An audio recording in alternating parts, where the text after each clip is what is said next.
जन्मजन्मीचं पुण्य पाहिजे असेल तर संध्याकाळी पूजा करायची. महादेवाची पूजा करायची असेल तर केव्हा करावा?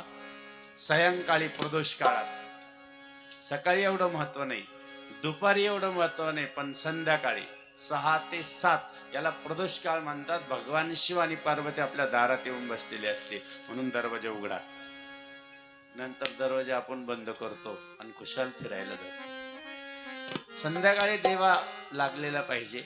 आपल्या देवघरात कमीत कमी तुळशीला संध्याकाळचा वेळ असा आहे की 6 वाजता कैलासातून ते उतरतात आणि आपल्या घरापुढे येऊन बसलेले असतात, पण आपल्याला कळत नाही. म्हणून 6 ते 7 वास्तविक अनेक प्रकारचे कष्ट असेल, अनेक प्रकारचा त्रास असेल, अनेक प्रकारचे विघ्न येत असेल तर संध्याकाळी 9 वाजता कंप्लीट देवाजवळ जायचं, देवाचा अभिषेक करायचा. सगळे कष्ट दूर झाल्याशिवाय राहणार नाही. एवढी भक्ती